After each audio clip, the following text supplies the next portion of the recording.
ஒரு அழகான சிறிய வீதியில் பல நிறங்களில் ஜொலிக்கும் வீடுகள் மற்றும் மணமோசும் மலர்பந்தல்கள் கொண்ட வழியில் மிசோ என்ற ஒரு சின்ன சாம்பல் நிற பூனை வாழ்ந்தது.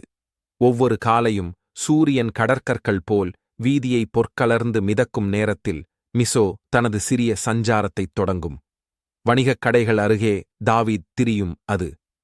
கடை உரிமையாளர்களிடம் மியாவ் ஒலியுடன் வணக்கம் சொல்வதும் புதுப்பட்ட ரொட்டியின் வாசனைக்குள் இழுப்பதை ரசிப்பதும் அதன் தினசரி பழக்கமாகிவிட்டது.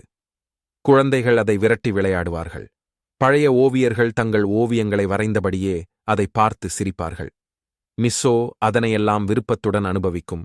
தூரத்தில் ஒலிக்கும் கிதார் இசை, மெல்லிய முல்லை வாசனை, மக்கள் முகங்களில் விரியும் புன்னகைகள் அனைத்தும்.